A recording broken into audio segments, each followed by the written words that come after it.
You all are welcome for this Zoom meet today. आप सबका स्वागत है जूम मीटिंग के अंदर। As usual, we will start this meeting with a word of prayer. हम आरंभ करने से पहले एक छोटी सी प्रार्थना करेंगे And this prayer will be said by my wife, Beena. और ये प्रार्थना मेरी पत्नी मीना करेगी। आइए सब प्रार्थना करते हैं। प्रभु यीशु, आपका धन्यवाद करते हैं कि तूने हम सबको जोड़ा है। आपका जीवित वचन ये कहता है प्रभु यीशु कि खुदावंदा जैसे अंत का समय आए प्रभु जी संगति के अंदर प्रभु जी आप चाहते हैं कि हम सब रहें प्यारे परमेश्वर। इसलिए आपका अनुग्रह हम पर प्रभु बना रहे ताकि प्यारे खुदावंदा हम संगति कर सकें, परमेश्वर के जीवित वचन प्यारे परमेश्वर हम बांट सके और प्रभु जी आपकी महिमा हो सके प्यारे परमेश्वर। जब ये वचन बांटते हैं प्रभु, प्रार्थना है प्रभु कि आप समझ को प्यारे खुदावंदा खोल दीजिए और प्रभु प्रकाशन का आत्मा एक एक के सुनने वाले के जीवनों में, मनों में, हृदयों में काम करे ताकि 100 गुना फल लाने वाले बेटे और बेटियां बने प्यारे खुदावंदा। आपका धन्यवाद करते हैं और प्रभु जी हम चाहते हैं पवित्र आत्मा आप मदद कीजिए, आप सीखने में वचन को प्रभु जी मदद कीजिए ताकि प्रभु जी हम प्यारे परमेश्वर यीशु मसीह को जो हमारा उद्धार करता प्रभु हम जान सके, गहरी रीति से जान सके। आपके जितने आत्मिक प्रभु जी आपने नियम बताए प्यारे खुदावंदा, आपकी आत्मा के द्वारा, आपकी सामर्थ के द्वारा प्यारे परमेश्वर आत्मा के अंदर चल सकी। यीशु के नाम से मांगते हैं, आमीन आमीन आमीन। बहुत अच्छा लगा, काफी लोग जुड़ गए हैं। We are thankful to many of them who have joined already. हम आभारी हैं आप जो हमारे साथ जुड़े हैं सब। We will try to do full justice for what we are teaching. हम पूरा न्याय करेंगे इस शिक्षा के द्वारा कि आप समझ सकें। As I already had told you that this is a very important topic of a Bible. मैं पहले ही बता चुका हूँ कि ये बाइबल का एक बहुत महत्वपूर्ण विषय है। And if you don't understand about baptisms, अगर आप बपतिस्मों के बारे में नहीं जानते हैं, if you don't have the right knowledge of it, अगर आपको पूर्ण ज्ञान बपतिस्मों के बारे में नहीं है, then we can miss the salvation of God. तब हम परमेश्वर का जो उद्धार का कार्य है हम चूक सकते हैं उसमें। And also the powerful working of the Spirit in us. और पवित्र आत्मा की जो सामर्थ्य कार्य करता है हम उसका लाभ भी नहीं उठा सकते हैं। So maybe when I am teaching you from the Word of God, जब मैं वचन के द्वारा सिखाता हूँ, you might have developed some backgrounds and some traditional teachings which you have. तो आप हो सकता है किसी आदि शिक्षा के अंदर आप का ज्ञान हो। I would like to break all those things.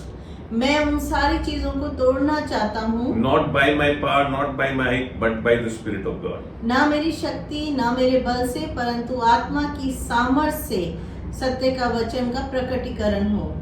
So let us get into the topic of baptisms. इसलिए आइए बपतिस्मों के विषय के बारे में बात करते हैं। I'll now also share the word of God. मैं वचन भी आपको बांटूंगा।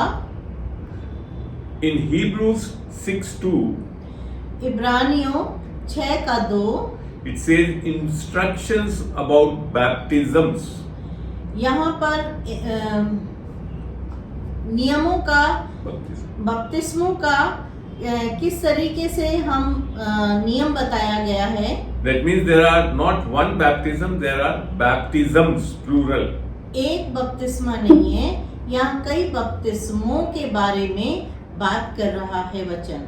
The Bible clearly mentions about baptisms, which means there is more than one kind of baptism in the Word of God.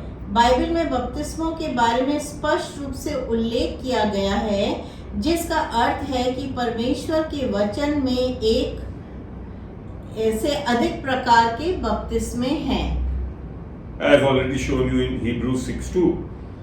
मैंने आपको पहले ही इब्रानियों 6:2 में बता दिया है। There was a baptism which was exclusively for Jesus Christ, different from the time when John baptized him in the water of the Jordan River.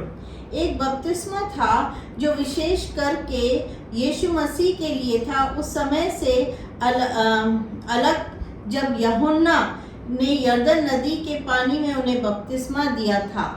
So I am not telling about the water baptism which Christ took in Jordan River through John. मैं उस बपतिस्मे के बारे में नहीं बोल रहा हूँ जो यूहन्ना से यीशु मसीह ने यरदन नदी में लिया। But this is regarding, this was his baptism in sins of the world on the cross and the punishment of sins. यह क्रूस पर संसार के पापों में उनका बपतिस्मा और पापों का दंड था।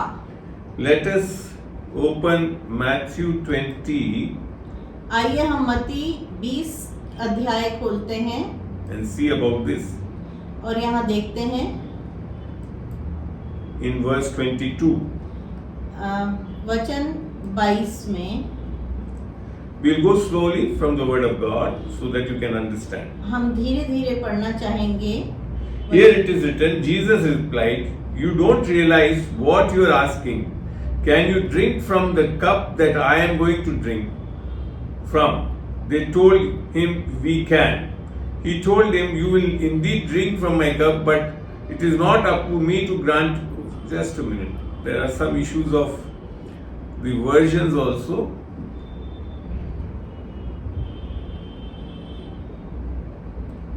I'll take it in a better version. This is ISV. I should go in for KJV. KJV version से आपको बताता हूँ। KJV version is a very sound version to look into. Okay. But Jesus answered and said, "You know not what you ask. Are you able to drink of the cup that I shall drink of, and be baptized with the baptism that I am baptized with?" हम 22वां वचन पढ़ते हैं। यीशु ने उत्तर दिया, तुम नहीं जानते कि तुम क्या मांग रहे हो। क्या तुम यातनाओं का वह प्याला पीने वाला हूँ? उन्होंने पूरा क्लियर नहीं पढ़ लूँगा। Just give me the exact version. Version देखना पड़ेगा।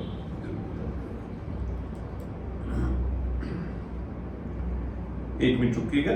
Yes. यीशु ने उत्तर दिया, तुम नहीं जानते कि क्या मांगते हो। जो कटोरा मैं पीने पर हूँ, क्या तुम पी सकते हो? उन्होंने उससे कहा, पी सकते हैं। आपको यहाँ पे in the Hindi version the word baptism is not there. Hindi में बपतिस्मो शब्द नहीं है। English it is written to be baptized with the baptism that I am baptized with. अंग्रेजी के अंदर लिखा है जो बपतिस्मा मुझे लेना है। So it would be like this. यीशु ने उत्तर दिया कि तुम नहीं जानते कि क्या मांगते हो। जो कटोरा मैं पीने पर हूँ, क्या तुम पी सकते हो? और जो बपतिस्मा मैं लेने पर हूँ, क्या तुम ले सकते हो? उन्होंने उससे कहा, हम ले सकते हैं। Though they said that we can take, but it was not at all for the purpose of man to take that baptism. और ये बपतिस्मा मनुष्य के लिए नहीं था जो वो ले। It was to be taken by Jesus Christ, the Son of Man. ये केवल मनुष्य के पुत्र यीशु मसीह के लिए लेने को था। This was needed so that the baptisms which Jesus wanted to give to mankind could be received. यह इसलिए आवश्यक था ताकि जो बपतिस्मा यीशु मानव जाति को देना चाहता था उसे प्राप्त किया जा सके। Had Jesus not taken the baptism which I have now mentioned, we could not have been baptized by the Spirit as जो he was. बपतिस्मा यीशु मसीह ने लिया, अगर वो नहीं होता तो हम पवित्र आत्मा के द्वारा कभी नहीं उद्धार पाते। One of the other baptisms of the Bible is the water baptism given by John. एक बपतिस्मा का उल्लेख है बाइबल में जो कि यूहन्ना ने बपतिस्मा दिया, पानी का बपतिस्मा। मैं आप लोगों से निवेदन करूंगा कि आप अपने माइक्स को म्यूट कर लें, जो भी बाद में जुड़ रहे हैं माइक्स को म्यूट कर लें। Thank you. This is mentioned in Mark chapter 1 verse 4। ये इसका उल्लेख मरकुस 1 अध्याय उसका 4 वचन में है, where it is written like this: जहाँ पे ऐसा लिखा गया है, John did baptize in the wilderness and preached the baptism of repentance for the remission of sins. यूहन्ना आया जो जंगल में बपतिस्मा देता और पापों की क्षमा के लिए मन फिराव की बपतिस्मा का प्रचार करता था।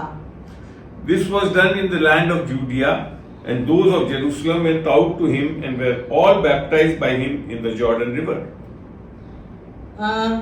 और यूहन्ना जंगल में बपतिस्मा देता हुआ और पापों की क्षमा के लिए मन फिराने का बपतिस्मा का प्रचार करता हुआ आया, और सारे यहूदिया देश और यरूशलेम के लोग उसके पास निकल आए और सब ने अपने पापों को मानकर यरदन नदी में उससे बपतिस्मा लिया। That was the water baptism which John used to give.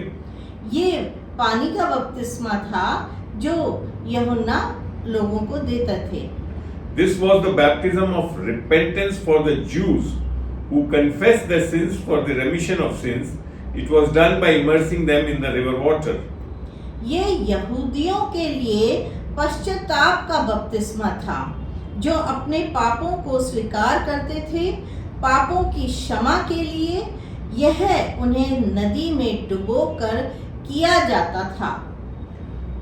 This baptism became a law for the Jews, and thus Jesus, who was a Jew, though he did not commit any sin, was baptized by John to fulfill all righteousness for the law. यह यहूदियों के लिए एक व्यवस्था बन गया, और इस प्रकार यीशु जो एक यहूदी थे, यद्यपि उन्होंने कोई पाप नहीं किया था, उन्हें व्यवस्था के लिए सभी धार्मिकता का पूरा करने के लिए यूहन्ना द्वारा बपतिस्मा दिया गया। As it is mentioned in Matthew 3, let's read it. हम पढ़ते हैं बाइबल के अध्याय 3:15. मत्ती 3:15, where it is written, And Jesus answering said unto him, Suffer it to be so now, for thus it becometh us to fulfill all righteousness. Then he suffered him. यीशु ने उसको यह उत्तर दिया, अब तो ऐसा ही होने दे, क्योंकि हमें इस रीति से सब धार्मिकता को पूरा करना उचित है। तब उसने उसकी बात मान ली। मेरे ख्याल से अभी कोई नए लोग जुड़े हैं, कृपया अपना माइक म्यूट कर लें। Thank you. अपने माइक को म्यूट कर लीजिएगा। In Jesus' times, he acknowledged it, and this was the prevalent baptism given by his disciples, though Jesus himself did not give this baptism. यीशु के समय में उन्होंने इसे स्वीकार किया, और यह उनके शिष्यों द्वारा दिया जाने वाला प्रचलित बपतिस्मा था, ताकि यीशु ने स्वयं वह बपतिस्मा नहीं दिया था। Let's read it in John chapter 4 verse 1. आइए हम यूहन्ना रचित सुसमाचार उसका 4 अध्याय 1 वचन से पढ़ते हैं। पहला वचन, When therefore the Lord knew how the Pharisees had heard that Jesus made and baptized more disciples than John, though Jesus himself baptized not but his disciples. फिर जब यीशु को मालूम हुआ कि फरीसियों ने सुना है कि यीशु यूहन्ना से अधिक चेले बनाता और उन्हें बपतिस्मा देता है, यद्यपि यीशु स्वयं नहीं वरन उसके चेले बपतिस्मा देते थे। In the Bible it is recorded Jesus himself never gave water baptism to anybody. यीशु मसीह ने स्वयं किसी को पानी का बपतिस्मा नहीं दिया। This you should keep it in mind. इसको आप ध्यान रखिए। I believe Jesus knew that more than this, his coming was going to bring the better covenant of grace for all mankind, where he would be baptizing them by his Spirit. The two Spirit baptisms for which he came was to baptize with the Holy Spirit and with fire. मेरा मानना है कि यीशु को पता था कि इससे भी बढ़कर उसका आना सभी मनुष्यों के लिए अनुग्रह की बेहतर वाचा लाने वाला था, जहां वह उन्हें अपने आत्मा से बपतिस्मा देगा। दो आत्मा बपतिस्मा जिसके लिए वह आया था, पवित्र आत्मा और आग से बपतिस्मा देना था। Let me tell you, the water baptism in no way could change the spiritual status, the sinful nature of mankind. To make a sinful man spiritual, one needs baptism by the Spirit of God. जल बपतिस्मा किसी भी तरह से मनुष्य की आध्यात्मिक स्थिति, पापी स्वभाव को नहीं बदल सकता। पापी मनुष्य को आध्यात्मिक बनाने के लिए परमेश्वर की आत्मा द्वारा बपतिस्मा की आवश्यकता होती है। That's what it is written in Matthew 3:11. यह हम पढ़ेंगे मत्ती अध्याय 3 उसका 11वां वचन। Let's see that. आइए हम इस वचन को देखते हैं। That is in 13. Then cometh Jesus from Galilee to Jordan unto John to be baptized by him. Sorry. 3 का 11. 13. I indeed baptize you with water unto repentance. This is John telling. But he that cometh after me, that is about Jesus, is mightier than I, whose shoes I am not worthy to bear. He shall baptize you with the Holy Ghost and with fire. ये वचन 3 का 11 है। मैं तो पानी से तुम्हें मन फिराव का बपतिस्मा देता हूँ, परंतु जो मेरे बाद आने वाला है वह मुझसे शक्तिशाली है और मैं उसकी जूती उठाने के योग्य नहीं हूँ।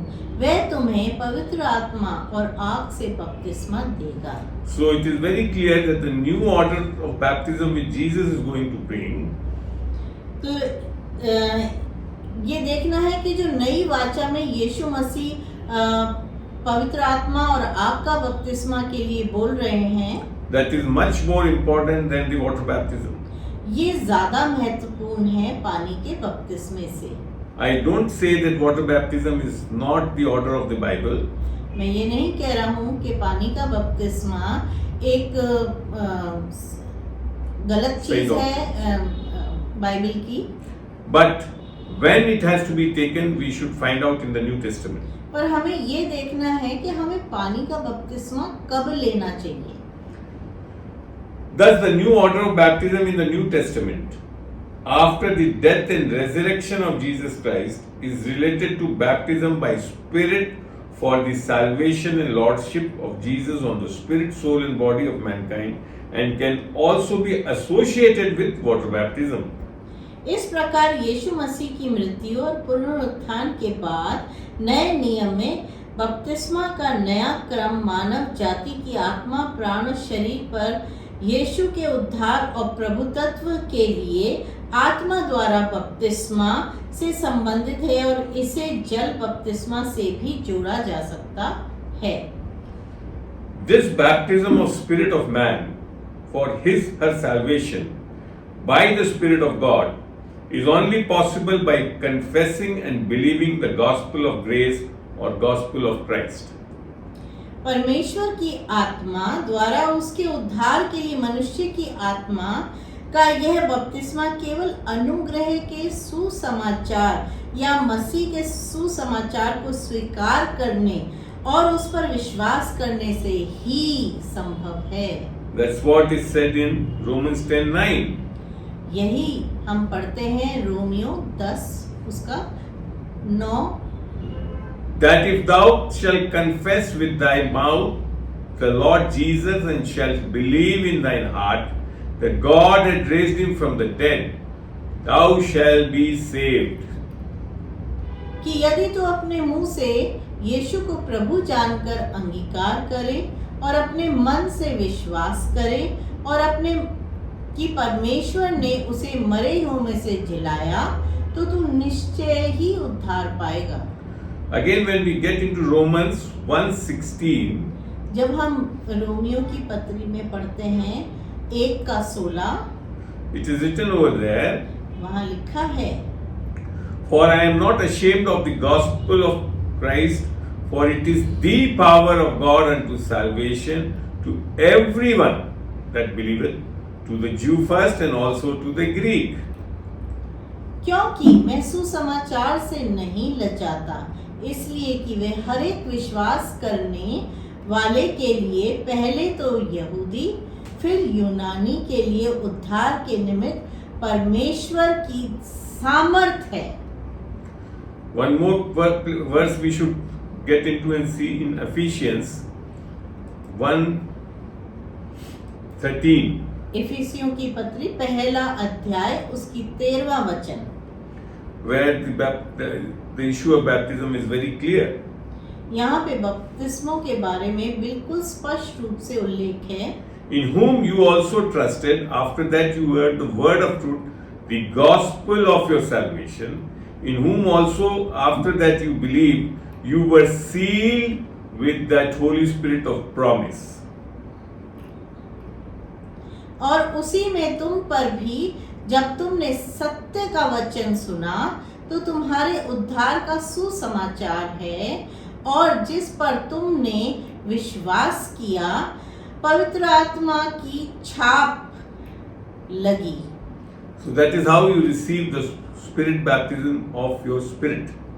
ऐसे हम आत्मा का बपतिस्मे को प्राप्त करते हैं। This results in the born again spirit of a saved person. The spirit of Christ becomes one with the spirit of man. इसका परिणाम एक उद्धार पाए व्यक्ति की नए जन्म वाली आत्मा में होता है। मसीह की आत्मा मनुष्य की आत्मा के साथ एक हो जाती है। Let's read it in 1 Corinthians आइए हम पढ़ते हैं पहला कुरिन्थियों 6:17. उसका 6 अध्याय और 17वीं आयत पढ़ते हैं। But he that is joined unto the Lord is one spirit. और जो प्रभु की संगति में रहता है, वह उसके साथ एक आत्मा हो जाता है। This is the reason that a person can enter the body of Christ, that is the church. परंतु जो प्रभु से जुड़ जाता है उसके साथ एक आत्मा हो जाता है। यही कारण है कि एक व्यक्ति मसीह की देह अर्थात कलीसिया में प्रवेश कर सकता है। The common understanding of Christianity is, जो सामान्य ज्ञान है लोगों को, they think that water baptism makes you enter into the church or his body. वो समझते हैं कि पानी का बपतिस्मा के द्वारा हम मसीह की कलीसिया या देह बन जाते हैं। But what the word of God says in 1 Corinthians, let's read it. पर आइए हम देखते हैं कि वचन में पहला कुरिन्थियों 12th chapter 12वां अध्याय and 12th and 13th verse we'll read. 12 और 13वीं वचन पढ़ते हैं। For as the body is one and had many members, and all the members of that one body, being many, are one body, so also is Christ. For by one Spirit, we all baptized into one body. It doesn't mention water. It says by one Spirit are we all baptized into one body, whether we be Jews or Gentiles, whether we be bond or free, and have been all made to drink into one Spirit. क्योंकि जिस प्रकार देह तो एक है और उसके अंग बहुत से हैं, और उस एक देह के सब अंग बहुत होने पर भी सब मिलकर एक ही देह हैं, उसी प्रकार मसीह भी है। क्योंकि हम सब ने, क्या यहूदी हो क्या यूनानी, क्या दास क्या स्वतंत्र, एक ही आत्मा के द्वारा एक देह होने के लिए बपतिस्मा लिया, और हम सबको एक ही आत्मा पिलाया गया। So this word is very clear that to enter the body of Christ you need spirit baptism. इसलिए ये स्पष्ट है कि मसीह की कलीसिया में देह में के आने के लिए आत्मा का बपतिस्मा ज्यादा जरूरी है। When we are born of the Spirit and the Spirit of Christ dwells in us, then only we are His and enter into the kingdom of God. We then receive eternal life. जब हम आत्मा से जन्म लेते हैं और मसीह की आत्मा हम में वास करती है, तभी हम उसके होते हैं और परमेश्वर के राज्य में प्रवेश करते हैं। तब हमें अनंत जीवन प्राप्त होता है। This is what Jesus was explaining to Nicodemus in John 3. यही निकोदेमस को यीशु मसीह समझा रहे थे। In John 3:5, Jesus said, Verily, verily, I say unto thee, except a man be born of water and of spirit, he cannot enter into the kingdom of God. मत्ती रचित सुसमाचार उसका यूहन्ना रचित सुसमाचार उसका 3 अध्याय और 5वां वचन पढ़ते हैं। यीशु ने उत्तर दिया, मैं तुमसे सच सच कहता हूँ, जब तक कोई मनुष्य जल और आत्मा से न जन्मे तो वह परमेश्वर के राज्य में प्रवेश नहीं कर सकता। I would like to tell you that here the water is not denoting the water baptism.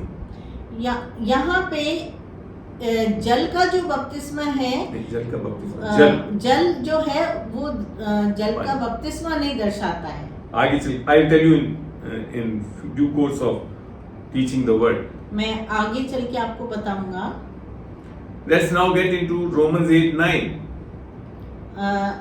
हम पढ़ेंगे रोमियो की पत्री 8:9, where it is mentioned, जहाँ पे उल्लेख है about how we become spiritual. हम कैसे आत्मिक बन सकते हैं। But you are not in the flesh, but in the spirit. If so be that the Spirit of God dwell in you. Now if any man have not the Spirit of Christ, he is none of his. परंतु जबकि परमेश्वर का आत्मा तुम में बसता है, तो तुम शारीरिक दशा में नहीं परंतु आत्मिक दशा में हो। यदि किसी में मसीह का आत्मा नहीं तो वह उसका जन्म नहीं। Due to this, the spirit part of man completely comes under the control of the Spirit of Christ. This born again spirit of man cannot sin. इसके कारण मनुष्य का आत्मिक भाग पूरी तरह से मसीह की आत्मा के नियंत्रण में आ जाता है। मनुष्य का ये नया जन्म प्राप्त आत्मा पाप नहीं कर सकती। You must be thinking, then why born again people sin? आप ये सोचेंगे कि नया जन्म पाने वाले फिर पाप क्यों करते हैं? The born again experience is not in your soul and body, but only in your spirit. जो नया जन्म का अनुभव है आपके प्राण और शरीर में नहीं होता है, परंतु आपकी आत्मा के अंदर होता है।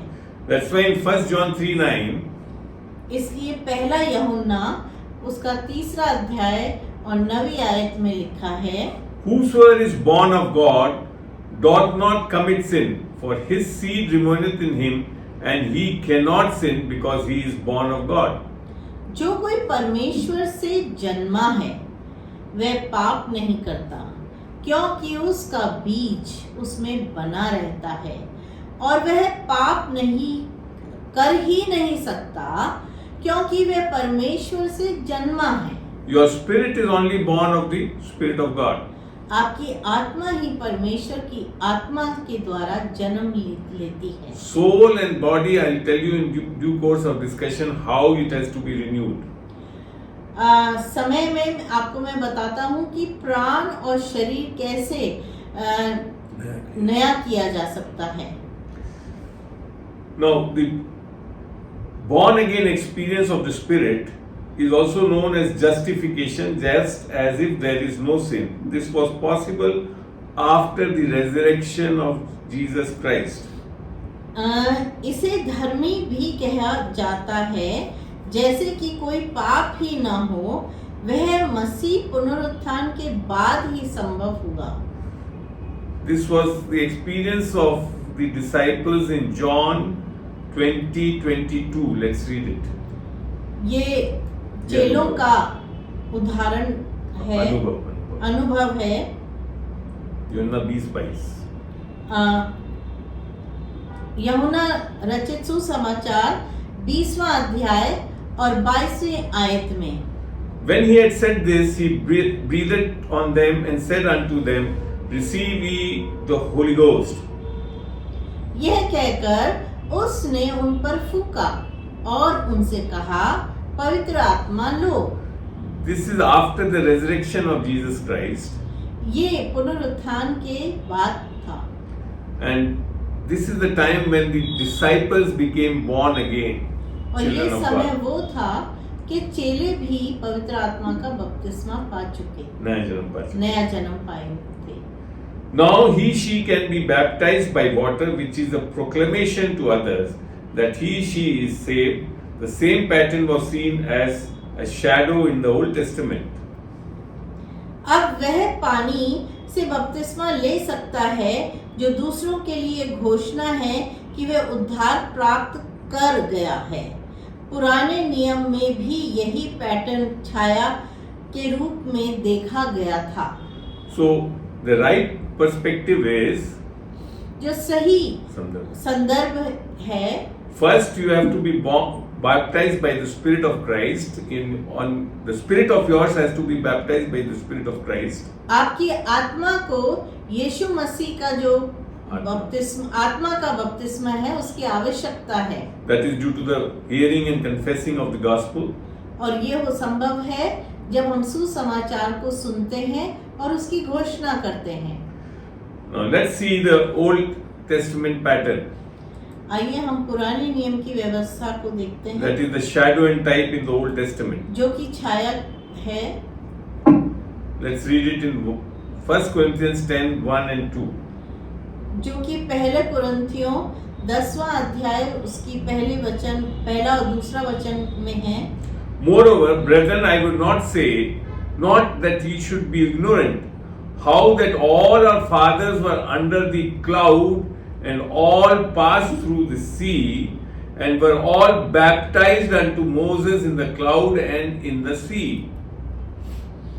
हे भाइयों, मैं नहीं चाहता कि तुम इस बात से अज्ञात रहो कि हमारे सब पूर्वज बादल के नीचे थे और सबके सब समुंदर के बीच से पार हो गए और सब ने बादल में और समुद्र में मूसा का बपतिस्मा लिया। So there is one more baptism mentioned in the Bible, that is the baptism by Moses.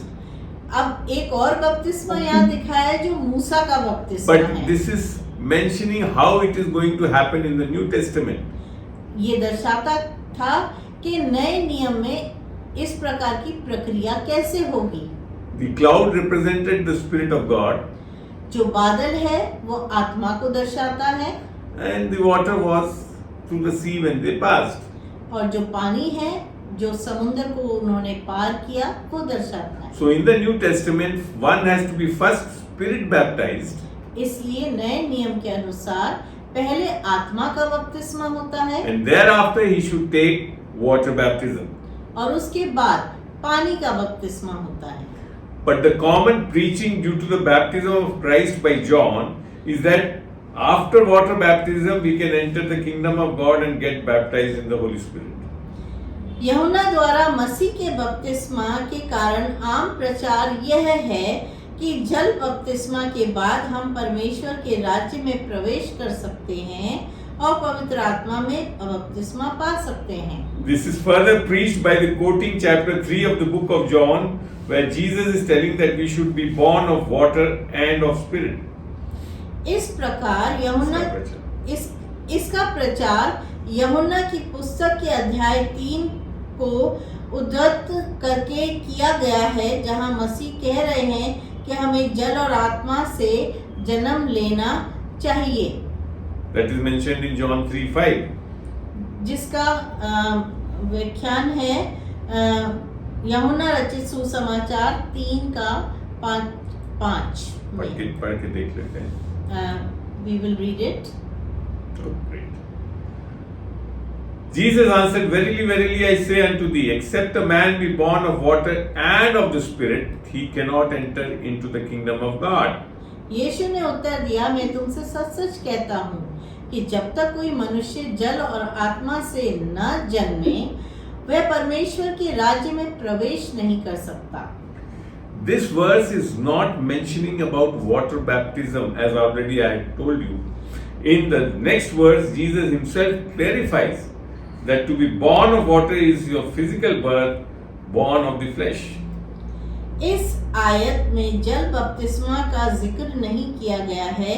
अगले आयत में यीशु खुद स्पष्ट करते हैं कि जल से बपतिस्मा लेना उसका शारीरिक जन्म है, यानी शरीर से जन्म लेना। That is in verse 6. जो कि वचन 6 में है। That which is born of the flesh is flesh, and that which is born of the spirit is spirit. क्योंकि जो शरीर से जन्मा है वह शरीर है, और जो आत्मा से जन्मा है वह आत्मा है। So, due to the wrong teaching about this verse, people have taken it for granted that water for baptism makes you a Christian and then you need the spirit baptism. इसलिए गलत ज्ञान यही है कि पहले पानी का बपतिस्मा लेना है और उसके बाद आत्मा का। Whereas it is the other way. परंतु ये दूसरी तरीके से है। First we have to be spirit baptized and then we have to take the water baptism. पहले हमें आत्मा का बपतिस्मा लेना है और उसके बाद हमें जल का बपतिस्मा लेना है। To be born of the Spirit is related to our spirit, the spiritual restoration that is the salvation of Christ.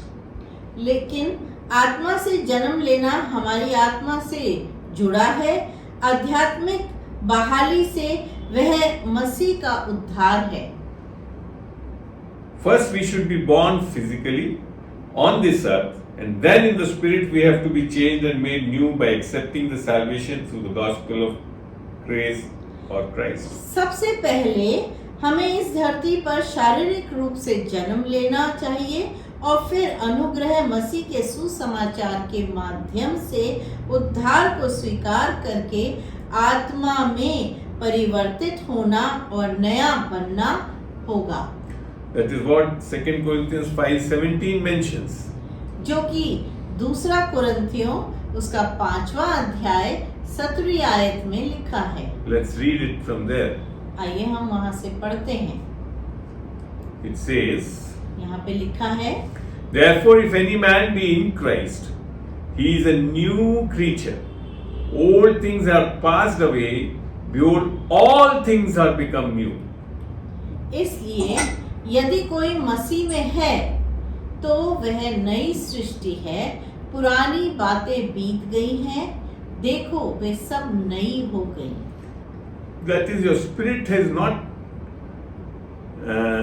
repaired, but it is made new by the Spirit of Christ. तो परमेश्वर ने हमारी आत्मा को कुछ सही ठीक नहीं करा है, परंतु पूरा ही बदल दिया है। That is the born again spirit. यह हम कहते हैं नया जन्म प्राप्त करने वाली आत्मा। In Christ means the baptism of our spirit by the Spirit of Christ.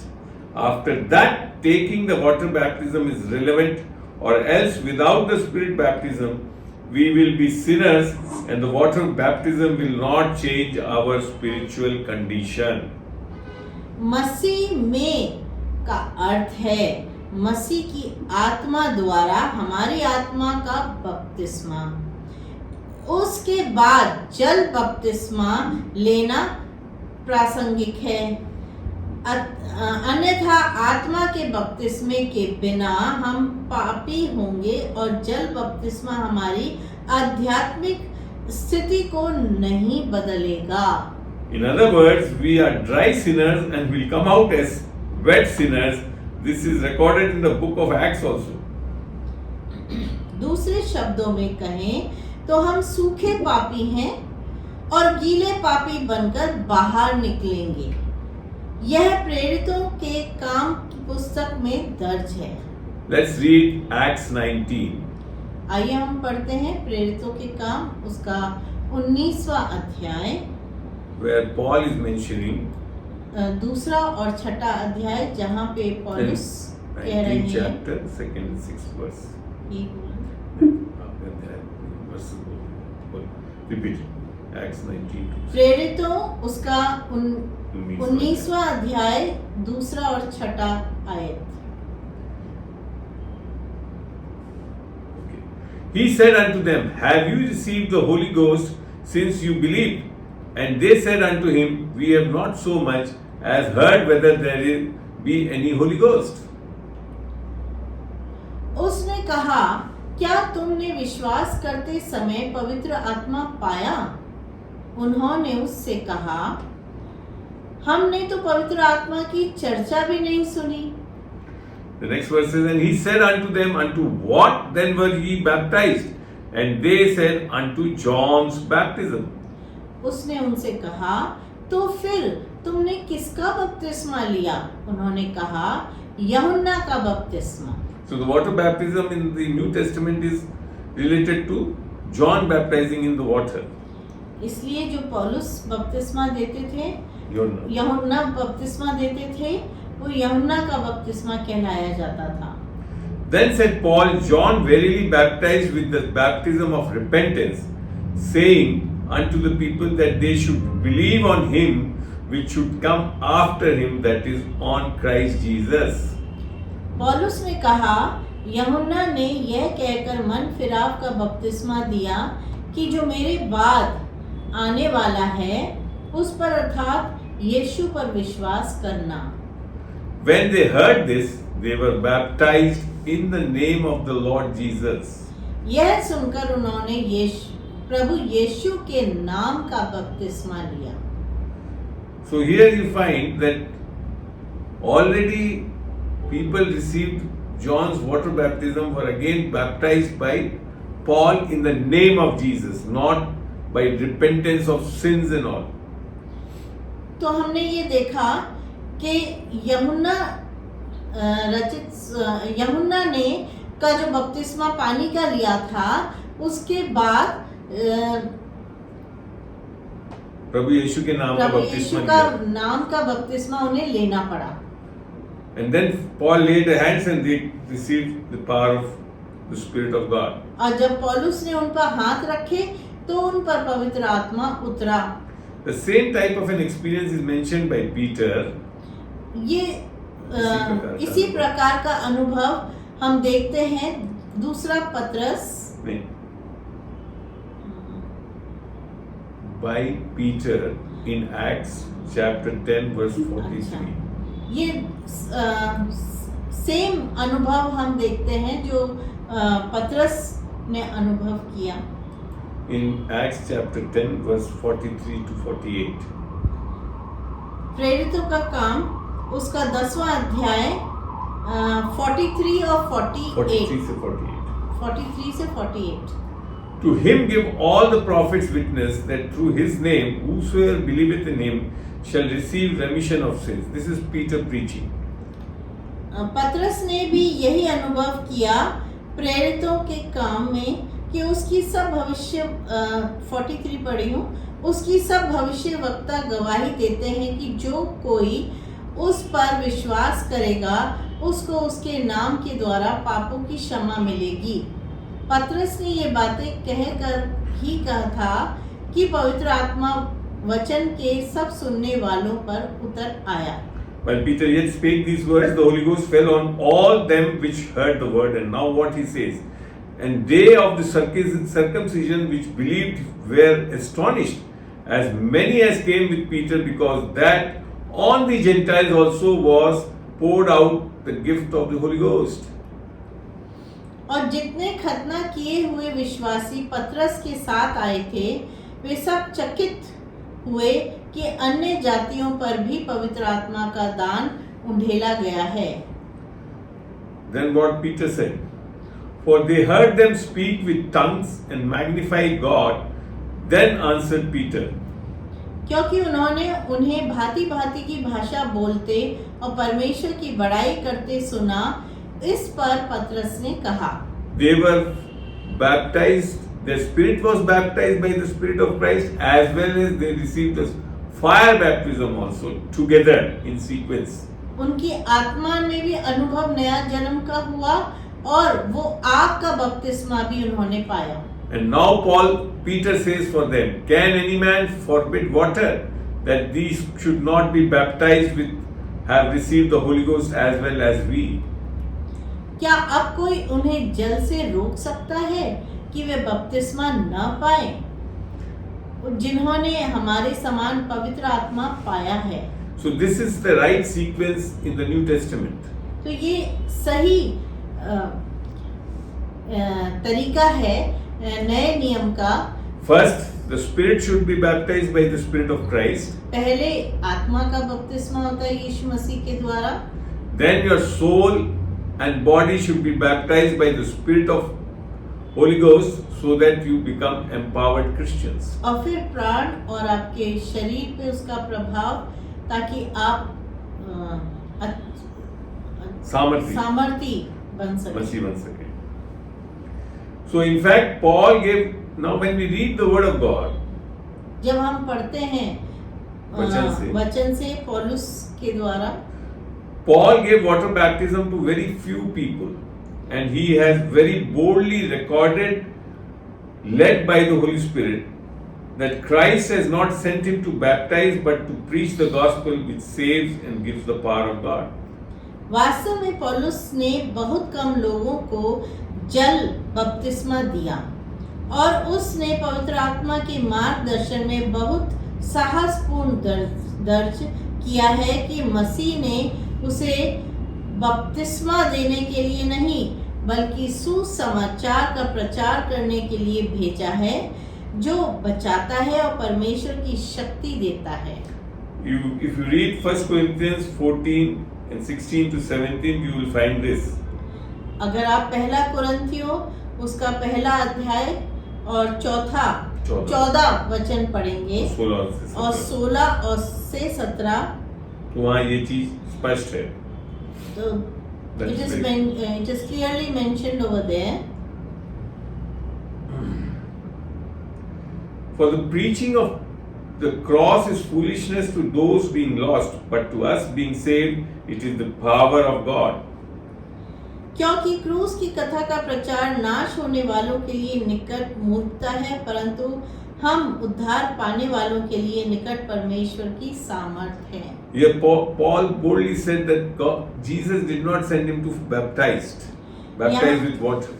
यहाँ स्पष्ट रूप से कहते हैं कि मेरे को यीशु मसीह ने पानी का बपतिस्मा देने के लिए नहीं भेजा, परंतु सुसमाचार लोगों तक पहुंचाने के लिए मेरे को रखा है। Because that doesn't mean that he didn't want to baptize people.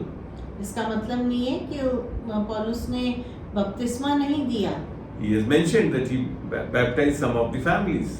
उसने कुछ ही परिवार के लोगों को बपतिस्मा दिया है। But what he was doing is the right baptism through the preaching of the gospel.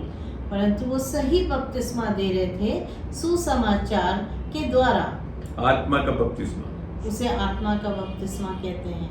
The soul and body of born again man may not yet come under the complete control of the Spirit of Christ. Though this man has eternal life in his spirit and receives all spiritual blessings in Christ and has the fruits of the Spirit, yet due to the unbelief, temptation influencing her soul, she may not live a powerful Christian life.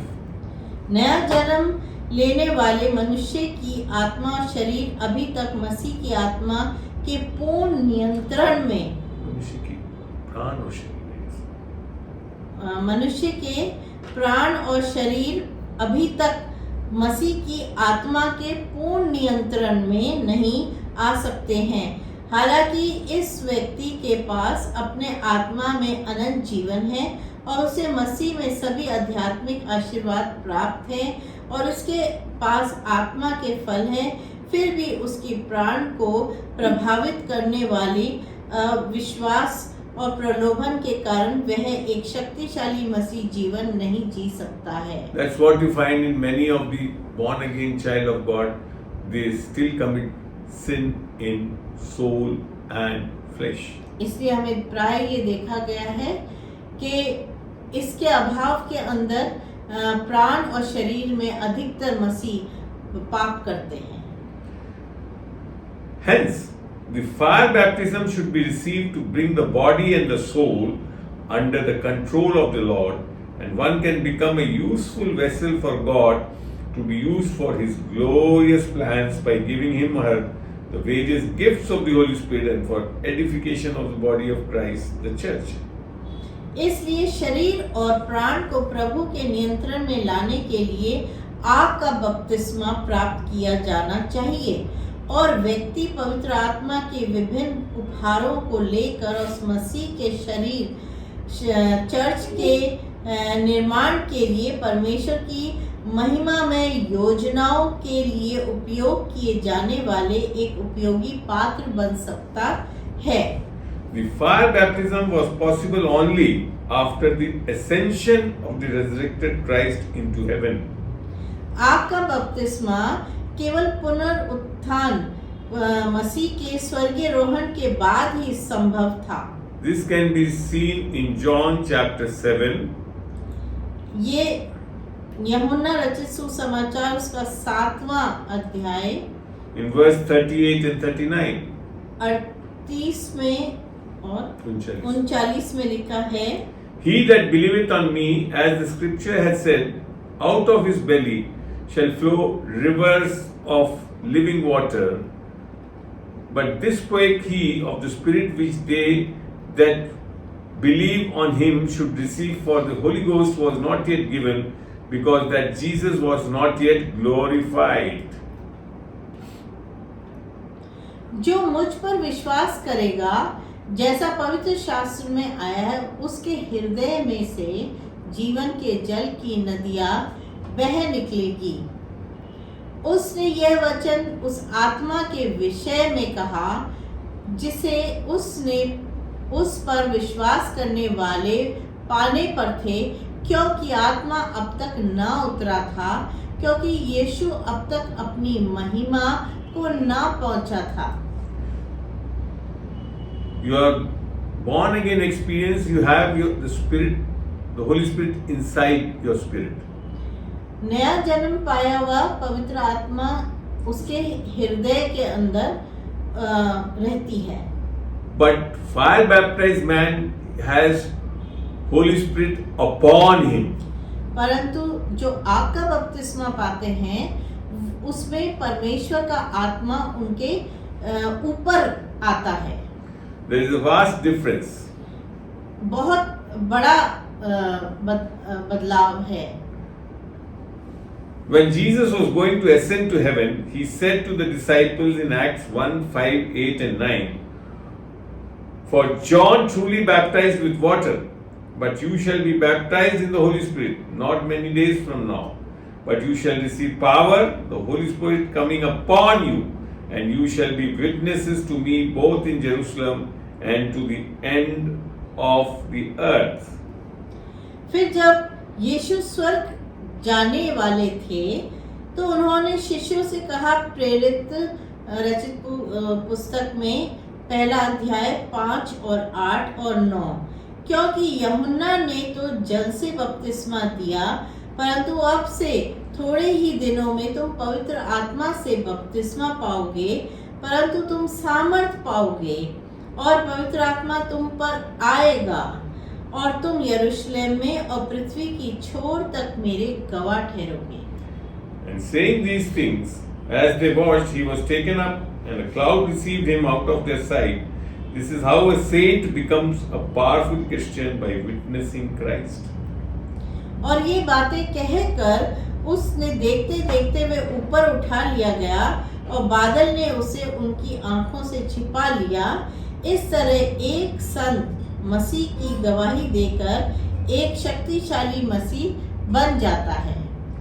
The first time fire baptism took place on the Pentecost, and all of them present spoke in other tongues. पहली बार आग का बपतिस्मा पेंतुकुस के दिन हुआ और वहां उपस्थित सभी लोगों ने अन्य भाषाओं में बात की। Let's read it in Acts chapter 2 verses 1 and 4. आइए हम इसको पढ़ते हैं। प्रेरित रचित सुसमाचार उसका दूसरा अध्याय 1 से लेके 4 तक। And when the day of Pentecost was fully come, they were all with one accord in one place.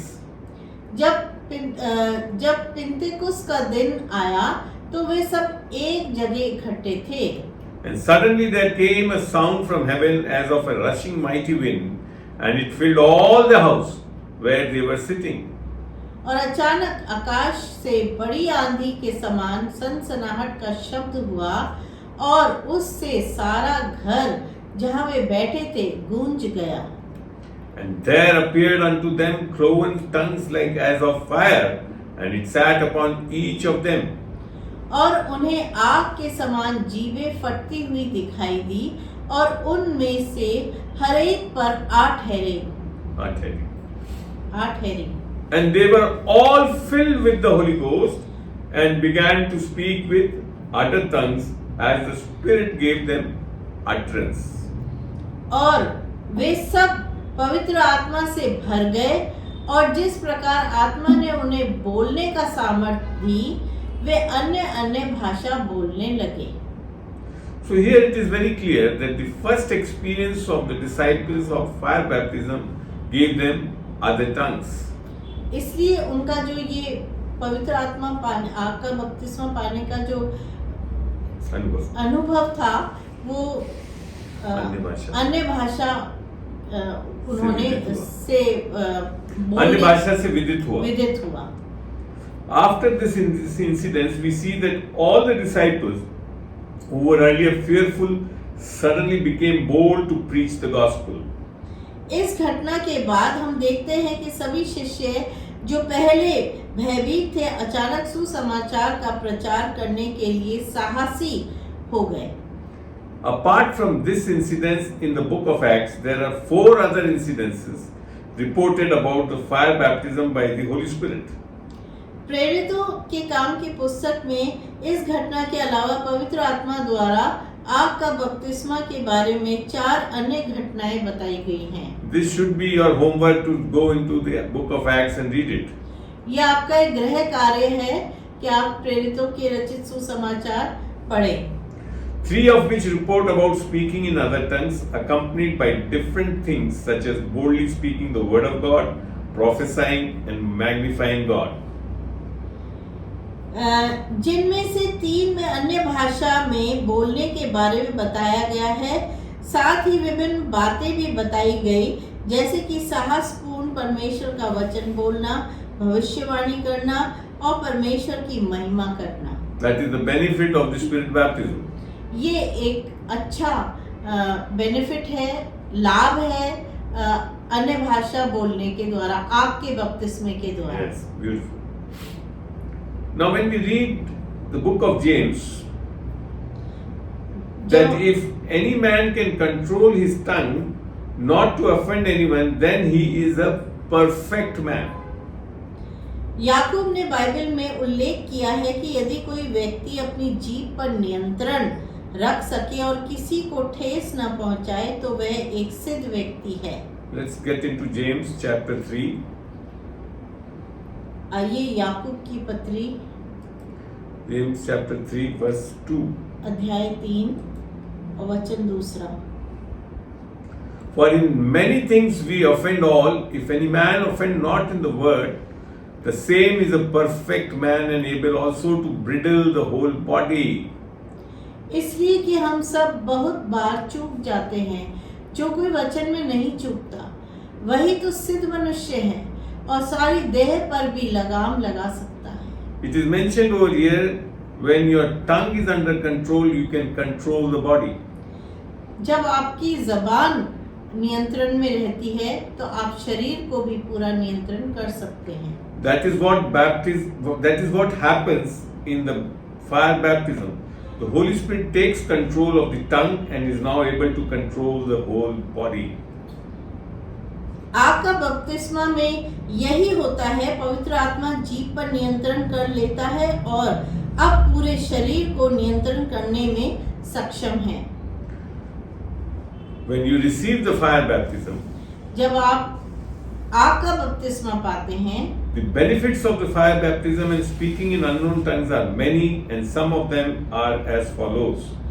जब आप आग का बपतिस्मा और अन्य भाषा में बोलने की कई लाभ हैं और उनमें से कुछ इस प्रकार हैं। It edifies you. आपकी उन्नति ये प्रदान करता है। This is mentioned in 1 Corinthians 14:4. You can note down these verses. ये पहला कुरिन्थियों 14 अध्याय उसका 4था वचन में उल्लेख है। It mentions over here, वहाँ पे लिखा है, he that speaketh in an unknown tongue edified himself.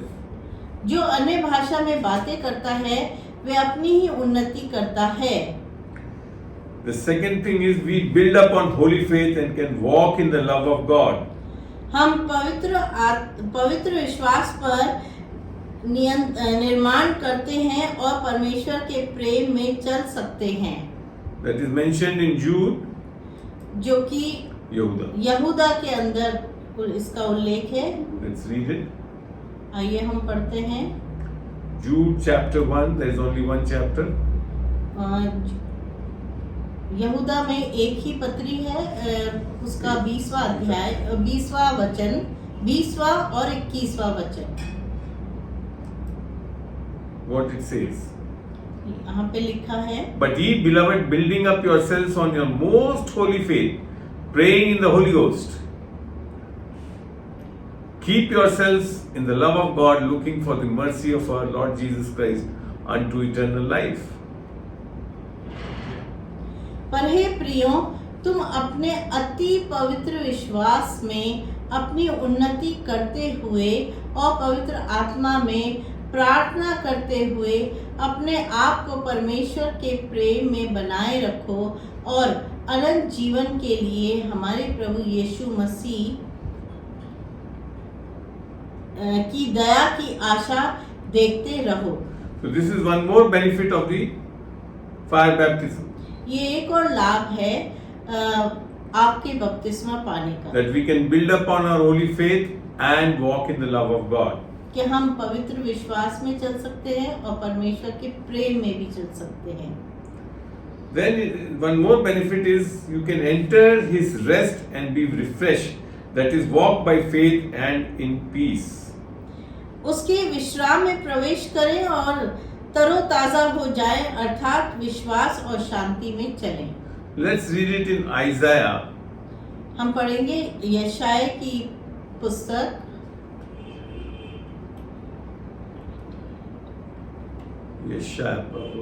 यशायाह 28 28वें अध्याय में 28, 11 and 12 I am reading. Isaiah 28, 11 and 12. यशायाह उस की पुस्तक उसका 28वां अध्याय 11 और 12 वचन। For with stammering lips and another tongue will he speak to this people, to whom he said, This is the rest wherewith you may cause the weary to rest, and this is the refreshing, yet they would not hear. वह तो इन लोगों से परदेसी होठों और विदेशी भाषा वालों के द्वारा बातें करेगा, जिससे उसने कहा विश्राम इसी से मिलेगा, इसी के द्वारा थके हुए को विश्राम दो, परंतु उन्होंने सुनना न चाहा। So even the Old Testament mentions about other tongues. और पुराना नियम भी यहाँ पे बता रहा है हमें अन्य भाषा के लिए, मतलब पवित्र आग का बपतिस्मा के बारे में। The one more benefit is to pray right intercessory prayers for us and other saints. हमारे और अन्य संतों के लिए सही मध्यस्थता की प्रार्थना करना। This is mentioned in Romans, ये रोमियो की पत्री में Romans 8:26 and 27. उसका 8वां अध्याय और 26 और 27वां वचन। Let's open and see it. आइए देखते हैं।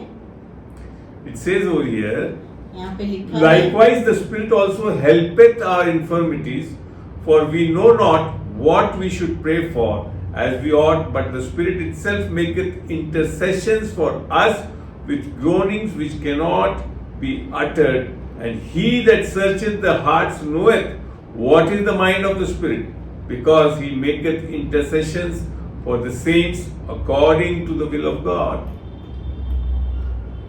इसी रीति से आत्मा भी हमारी दुर्बलता में सहायता करता है, क्योंकि हम नहीं जानते कि प्रार्थना किस रीति से करना चाहिए, परंतु आत्मा आप ही आहें भर भर के जो बयान से बाहर है हमारे लिए विनती करता है। और मनों का जांचने वाला जानता है कि पवित्र आत्मा की मनसा क्या है, क्योंकि वे पवित्र लोगों के लिए परमेश्वर की इच्छा के अनुसार विनती करता है। This is one of the best intercessory prayers which the Spirit of God does for you. ये सबसे अच्छी मध्यस्थता की प्रार्थना है आत्मा में। One more benefit is speak to God and speak mysteries in the Spirit. एक और लाभ है अन्य भाषा बोलने का। परमेश्वर की बातें करें और आत्मा में रहस्यपूर्ण बातें बोलें। परमेश्वर से sorry. This is in 1 Corinthians 14. ये पहला कुरिन्थियों उसका 14 अध्याय और दूसरी आयत में लिखा है, For he that speaketh in an unknown tongue speaketh not unto men, but unto God, for no man understandeth him, howbeit in the Spirit he speaks mysteries. क्योंकि जो अन्य भाषा में बातें करता है वह मनुष्य से नहीं परंतु परमेश्वर से बातें करता है, इसलिए कि उसकी बातें कोई नहीं समझता, क्योंकि वह भेद की बातें आत्मा में होकर बोलता है। So if you want to talk to God, you should pray in other tongues. तो अगर आपको परमेश्वर से बात करनी है तो आप अन्य भाषा का इस्तेमाल कीजिए। Then you will know the mysteries from God. तो आप रहस्यपूर्ण बातें परमेश्वर के द्वारा जान जाएंगे। One more benefit is can easily receive all the gifts of the Holy Spirit. पवित्र आत्मा की सभी वरदान आसानी से प्राप्त कर सकते हैं। That is mentioned in 1 Corinthians 12:8-10. For through the Spirit is given to one a word of wisdom and to another the word of knowledge according to the same Spirit. पहला कुरिन्थियों उसका 12वां अध्याय 8 से लेकर 10 में लिखा है, क्योंकि एक को आत्मा के द्वारा बुद्धि की बातें दी जाती हैं और दूसरे को ज्ञान की बातें उसी आत्मा के अनुसार। And to another faith by the same Spirit, and to another the gifts of healing by the same Spirit. और किसी को उसी आत्मा से विश्वास और किसी को उसी आत्मा से चंगा करने का वरदान। And to another workings of the powers, to another prophecy, और किसी को सामर्थ का काम और किसी को भविष्यवाणी। And to another discerning of the spirits, and to another kinds of tongues. और किसी को आत्माओं की परख और किसी को अन्य भाषा की समझ। And to another the interpretation of tongues. और किसी को अन्य भाषा की व्याख्या करना। Thus, in the New Testament, a sinner needs the baptism of his spirit by the Spirit of Christ to become a child of God. इस प्रकार नए नियम में एक पापी को परमेश्वर की संतान बनने के लिए मसीह की आत्मा द्वारा अपनी आत्मा के बपतिस्मे की आवश्यकता होती है।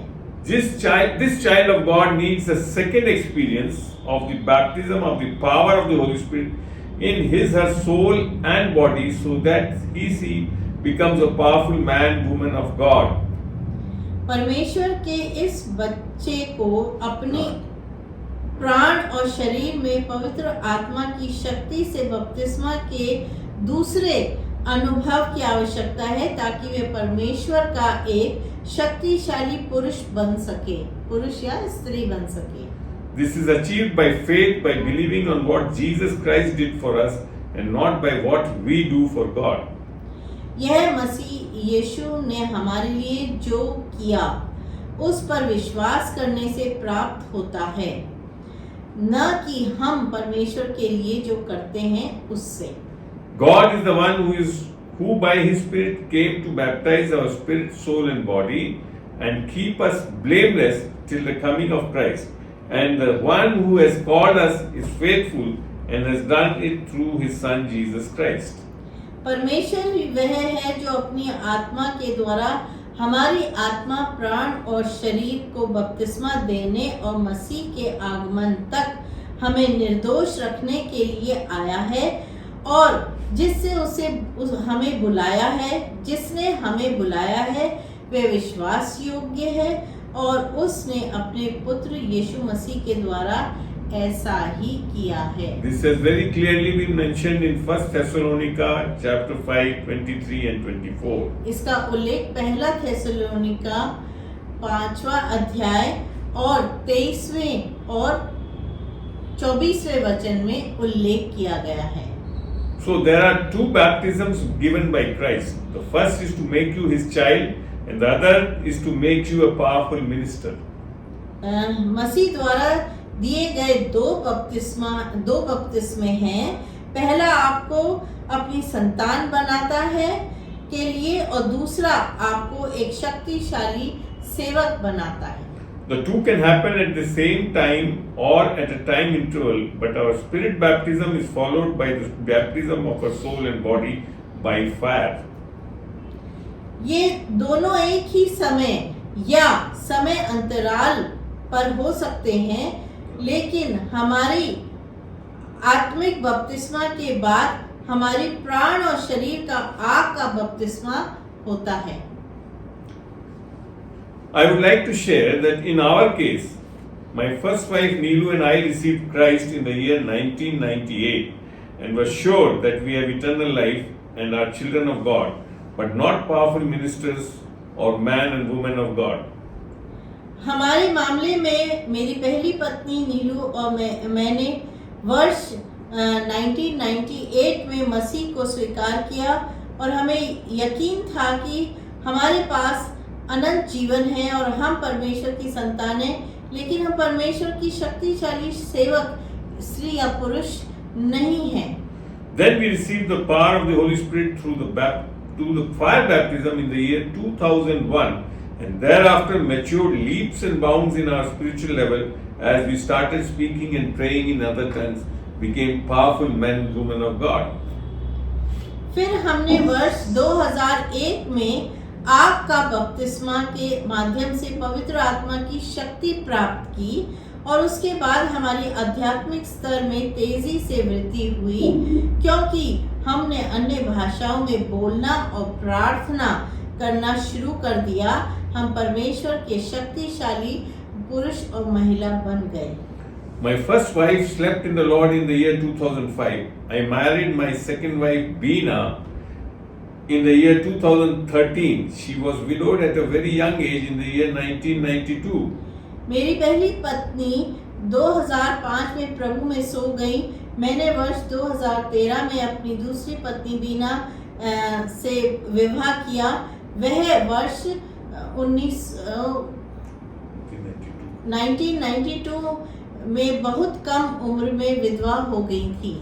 She is also saved and a spirit-filled believer.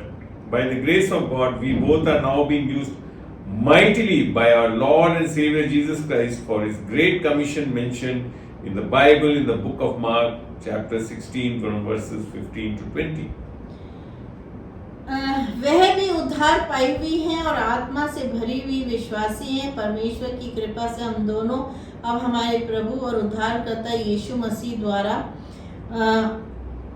मरकुस रचित सुसमाचार अध्याय 16 की आयत 15 और 20 से 20 में वर्णित उनके महान आदेश के लिए शक्तिशाली रूप से उपयोग किए जा रहे हैं। We thank Him that He saved us and made us usable for His praise and glory through His baptisms. हम परमेश्वर का धन्यवाद करते हैं कि उसने हमें बचाया और अपने बपतिस्मों के माध्यम से हमें उसकी स्तुति और महिमा के लिए उपयोगी पात्र बनाया। We natural people can now have a supernatural God working through us. I believe this is being a true Christian. हम प्राकृतिक लोग हैं, अब हमारे माध्यम से काम करने वाले एक अलौकिक परमेश्वर को पा सकते हैं और मेरा मानना है कि यह एक सच्चा मसीह होना है। We are Indians by race, but Christians by grace. हम नस्ल में भारतीय हैं लेकिन अनुग्रह से मसीह हैं। I will stop over here about this topic मैं इस विषय का यही अंत करना चाहूँगा and we will say a word of prayer and put all these recording on the YouTube. और प्रार्थना से हम इसका अंत करेंगे इस सभा का, और हम आपको ये सब YouTube के पे ये जो वीडियो रिकॉर्डिंग्स है मिल जाएंगी। And thereafter, we would like to pray for people who want to receive fire baptism. हम प्रार्थना करना चाहेंगे जो आग का बपतिस्मा पाना चाहता है उन लोगों के लिए। Heavenly Father, we thank you for this time. पिता परमेश्वर, हम धन्यवाद करते हैं इस समय के लिए। The wonderful study which you gave about the various baptisms.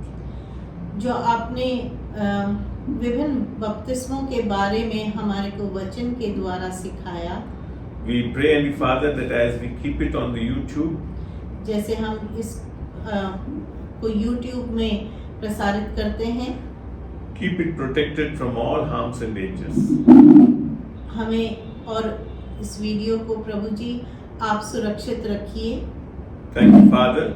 हम धन्यवाद करते हैं। Give us more revelation about various teachings, हमें और भी कई प्रकाशन दीजिए so that we can teach the people from the Word of God. ताकि हम वचन से लोगों को सिखा सकें। We ask this हम ये यीशु मसीह के नाम, मीठे नाम के द्वारा प्रार्थना करते हैं। Thank you, Jesus. We thank you. यीशु मसीह आपका धन्यवाद करते हैं। आमीन।